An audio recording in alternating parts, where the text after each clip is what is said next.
Welcome to the Franklin County NC podcast. I'm James Hicks, and this is a podcast about Franklin County, North Carolina. On our broadcast, we hope you will learn a few things that you didn't know about Franklin County, North Carolina, plus some helpful tips for you in your daily lives. Today, I'm joined by Aspen Lawrence from the Emergency Management Department, and she is the Emergency Management Planner. We're going to discuss September being National Preparedness Month and what the themes are with that, as well as learn a little bit more about Aspen. So welcome to the podcast, Aspen. How are you doing? Hey, James. I'm good. How are you? Good. So you are relatively new to Franklin County emergency management. And I can't remember. It's been a couple of months, maybe? Yeah, a little over 2 months. Okay. So where did you, and I'm asking these questions knowing this is the problem on this podcast. I typically don't know the answer to the question when I start to phrase it, but I kind of know the answer to this, and I'm thinking, well, this is going to sound kind of weird. But so how did you get to Franklin County, and where are you from? So I grew up in Youngsville and ended up in Wake Forest with my parents. When I got married last year, my husband and I, we bought a house in Franklin County, so moved back. So we moved to Franklin County last year, and it's been really nice. I'm glad to be back. It's nice to be out of the hustle and bustle of Wake County. And so that's why I phrased the question is knowing that you're actually from here, that to come into this, so how did you get to Franklin County kind of thing is you're coming back to Franklin County. So what were you doing prior to coming on board with Franklin County? So before Franklin County, I was working at NC State. I was in their 911 center. I was a telecommunicator over there, and I also consulted with the majors, the chief, and the ECC, Emergency Communications Center supervisor, on emergency management topics, trying to figure out establishing a backup center, working on the all hazard plans, things like that. Okay, so things that are sort of related to emergency management, it sounds like. Yeah. What did you do before that? So before that, I was in school. I went to Western Carolina University. I studied there from 2017 to 2020.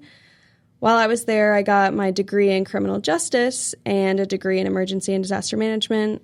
Originally, I kind of thought law enforcement was my calling and what I wanted to do, but about halfway through my time at Western, emergency management became a residential major, and I really enjoyed my studies in that. I felt like EM was more all-encompassing than just working for an agency where you're kind of only there for one phase of the emergency. I feel like working in emergency management, you get to be there to help prepare the community. You're there during the response and you're there during the recovery. So I feel like it's a really unique experience. Okay. Yep. And so that's what I was going to ask. Obviously, the law enforcement, you started out there and sort of got the flavor of that and get a little bit of the flavor of EM too. I'm going to ask you a little bit about, because we usually do this on the podcast, is so you're emergency management planner. So explain, what is that for people who may not know what that is?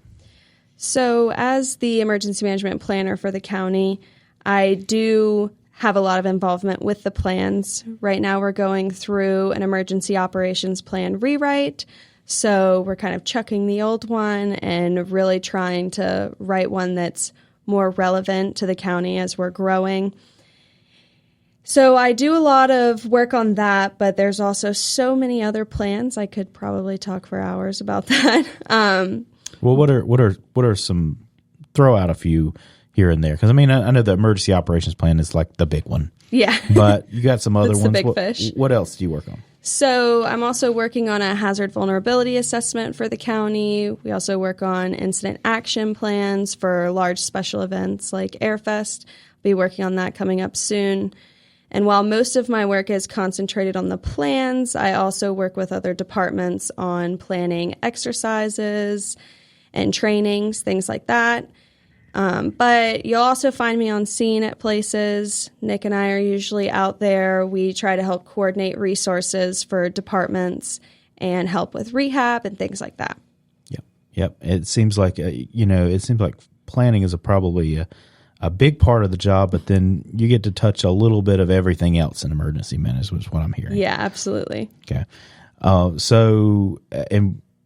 As the emergency management planner, and we were talking when you were talking about the EOP, emergency operations plan, I was thinking about, it's something that it feels like, I mean, some people would say, well, why can't you just write one and it's done?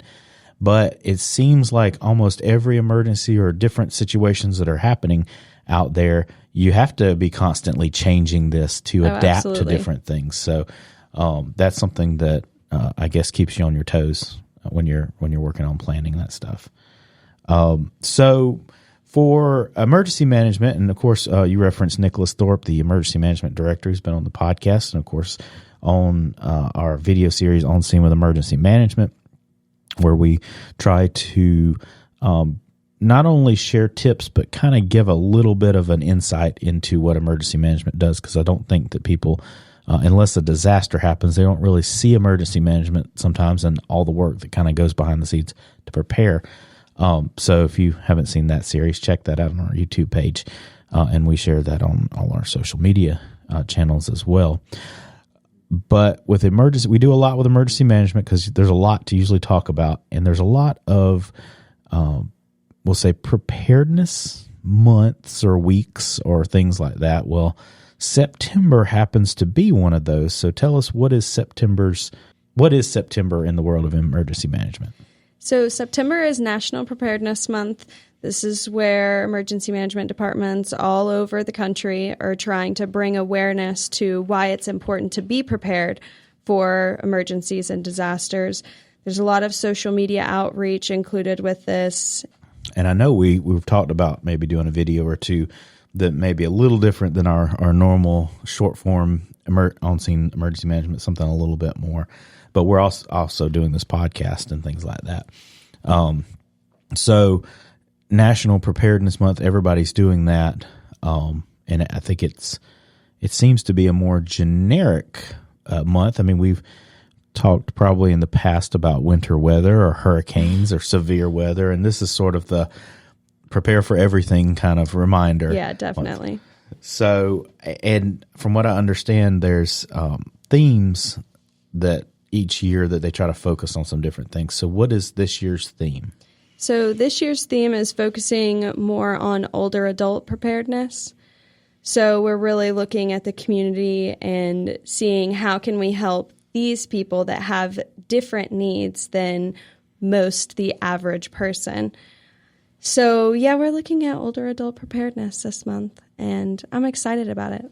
I have a special place in my heart for trying to prepare those that have different needs than others, vulnerable populations in emergency management. Yeah, absolutely. And a lot of the older adults too, sometimes access to things, sometimes you don't really think about. And then even in some of the disasters, some of the needs that they might have that are different than the rest of the population. So it's a very important topic. So what do we need to know about preparing older adults, or if you're helping an older adult, or if you are an older adult yourself and you're wanting to be more prepared? So you definitely want to start with making a plan, just as with anybody, but understanding that when you're making a plan for an older adult, that there's specific needs that have to be met. Is your grandmother or grandfather, are they wheelchair bound? How is that going to affect them if they're at their house alone? Do they live in an assisted living facility? Are there certain medications that they have to have? So when you're making your plan and you're making a kit, you need to make sure to include those kinds of things. Okay. And I know we've discussed in the past, I know that on the EMS side that they have been able to keep track of some things in the past that of some people, knowing people who are out there. I think we discussed this with community paramedics, is vulnerable adults who have different kinds of medical equipment that is super important. So with power outages and stuff like that, yeah, absolutely. So that when it happens, you kind of know where people are, and and know that they have equipment and things like that that's going to need to be powered. And so trying to move resources over there, I know that plays into that. And if you have those concerns or know someone who has those concerns, they can reach out to the EMS department or just call 919-496-5005 and kind of explain what you're going for, and they can talk with you about that to see if they need to be on that list. So let's go down to, are there anything specific for older adults as far as making a plan that we're looking at trying to put out this month?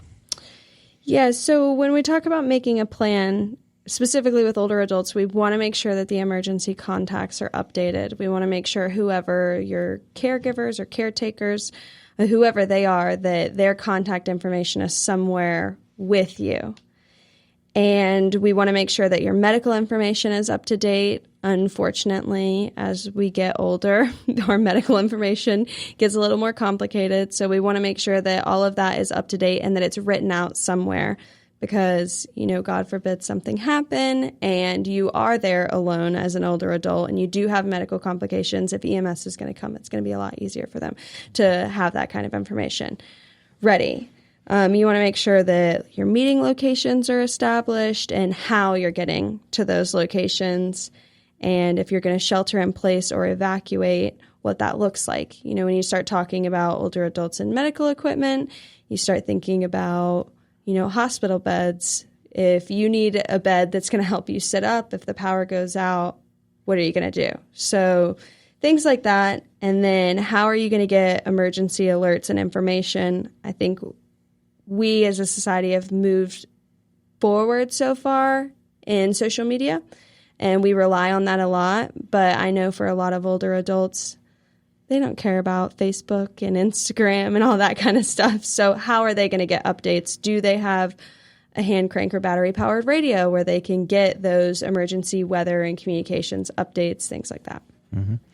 And I was just thinking about, too, when you're talking about contacts, important medical information. I know that, and I love technology. I love to have that stuff stored in there, but it's something to think about that if that technology is not accessible, one, if it's not accessible to the person, or if for whatever reason, power, cell phone reception, it's good to have that stuff written down, because if you're relying on, going into some service like a MyChart or something like that, and you can't get cell phone reception or there's no internet or whatever, then to get to that information. So if that's the not necessarily the entire medical record, but at least the important things about some conditions can really help them to be able to diagnose things faster if they can have that information. So I would say, even in 2023, still write it down on a piece of paper and have it somewhere. Yeah, absolutely. And ready.gov, they have so many tools on there, and there's so much material that you can look through. But one of the biggest things that I'll always harp on is ready.gov/plan-form, I believe. If you go on there, there is a fillable form. It's basically they'll ask you a question and you put in your answer. It doesn't get easier than that to make a plan. So you go on there, you can fill it all out, and then you'll press submit. They'll send you a PDF email, and you can print it out as many times as you need, and there's your family plan. Mm-hmm. There's no excuses there, right? Yeah. And I know, too, with the plan, it's something you don't ever think about doing, but it's good to have.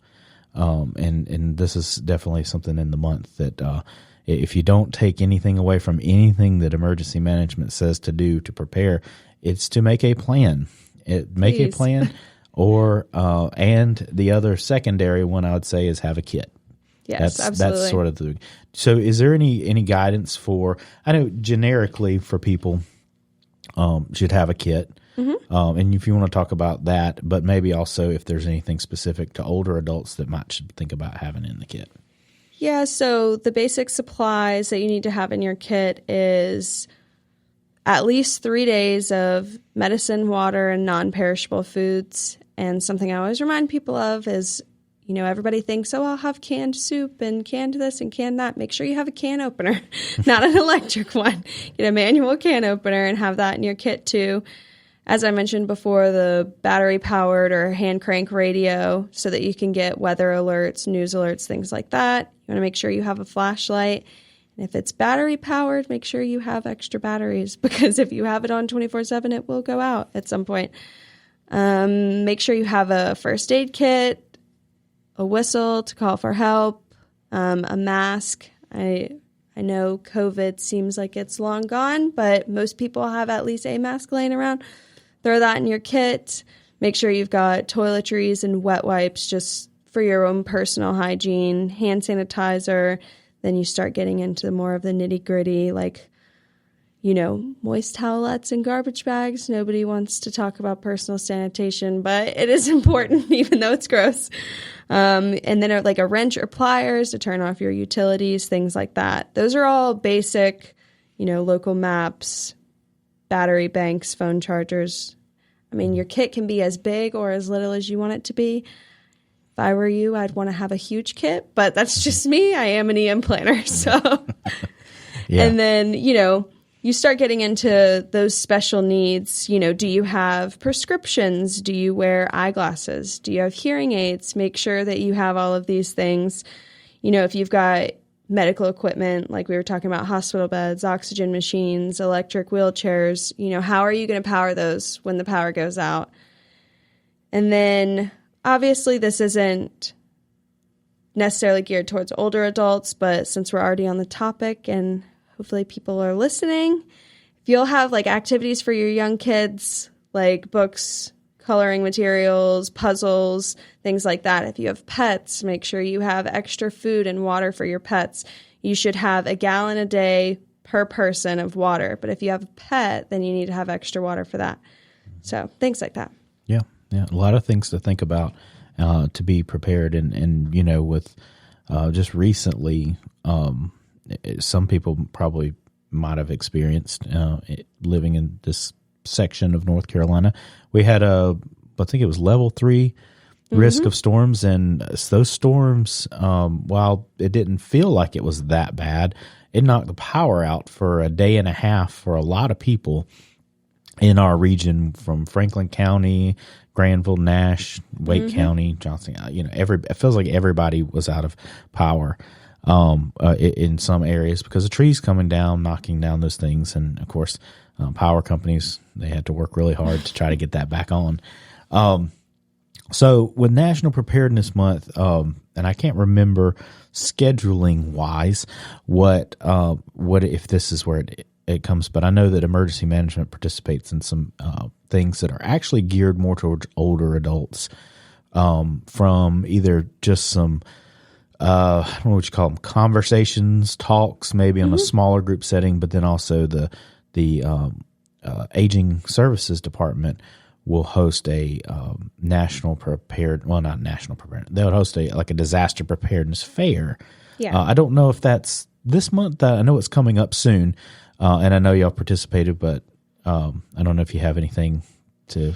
Yeah. So I'm actually going to, I think it's Franklinton Senior Center later this month, and I'm going to have a talk with people there about older adult preparedness, what they can do, things like that. We definitely try to get out in the community and speak with people as much as we can. And when we get into months like this, where it is Preparedness Month, and there is a theme that is so beneficial to Franklin County, given, I think it's like 17.5% of Franklin County is comprised of individuals 65 years of age or older. So this is something that is very relevant to our county. We definitely try to get out there and speak with people. I know sometimes it sounds like we just talk on and on and on about the same thing, but I swear it's important. And so I was able to pull up that calendar for the Franklinton Senior Center over on 602 East Mason Street in Franklinton. It looks like disaster preparedness is at 10:15 on September 28th. That's a Thursday at the Franklinton Senior Center. So I assume that's the one that you'll be talking to. Yes, come out and see me. So if you're in that area, or if you want to come out and hear about this, and then we'll have obviously that preparedness fair. I don't know when that's scheduled, but that's a good event, and emergency management is there. Usually some law enforcement and some different community partners are out to, and usually the community paramedic is there to give some information out about preparedness and about different services that are offered. So stay tuned for that. So what is next for emergency management, or what is how can people learn more about this information? Because I mean, we're telling them stuff right now, but is there some place they can go to find out more information? Yeah, absolutely. As always, we do have a Facebook. We're pretty active on there. Franklin County Emergency Services. It's including emergency management, fire marshal's office, and EMS. So you can always see updates on there. But just as a whole in the EM world, ready.gov, as I mentioned earlier, is an absolutely fantastic resource. The American Red Cross also has a lot of resources out there for older adult preparedness. If you just Google ARC, older adult preparedness, a lot of links are going to come up. And then, everybody hears about FEMA. FEMA has a lot of information out there too. So there's definitely opportunities if you want to learn more about it. There's an entire world on the internet that you can look up. But if you're following us on social media, you should see a couple videos coming out this month where we're going to try to get everybody prepared through some funny little videos. So, and we cover a decent amount of stuff, but is there anything else that you wanted to cover for National Preparedness Month, if I can say that right? No, I think that we've covered a good bit, but if there's one takeaway, I just hope that everybody, you hear this, you see this, you'll probably hear it and see it all of September. But if you'll just really make sure that you try to act on it. As always, you're going to wish that you did these things when disaster strikes. And unfortunately, we see it happen a lot in emergency management and in the first responder world. You see that people kind of wish after too late that they were more prepared. So if you'll make a plan, make a kit, and come out and see us when we're out. Come out and be a part of the conversations. Ask us questions. We're not going to bite. We're nice. Yep. So take that opportunity to get more prepared and to learn more about how you can be prepared when a disaster strikes. Well, that's about all the time we have left for today. Franklin County NC Podcast is produced by Franklin County as a public service to better inform and provide timely and relevant information. Tune in for more informative shows about what is happening in Franklin County. Subscribe to this podcast on your favorite platform, like or rate the podcast, and share it with your friends and family. To find out more information about Franklin County NC, go to our website at franklincountync.gov and sign up for our email newsletter while you are there. For all of us here in Franklin County, I'm James Hicks, and we'll talk to you soon.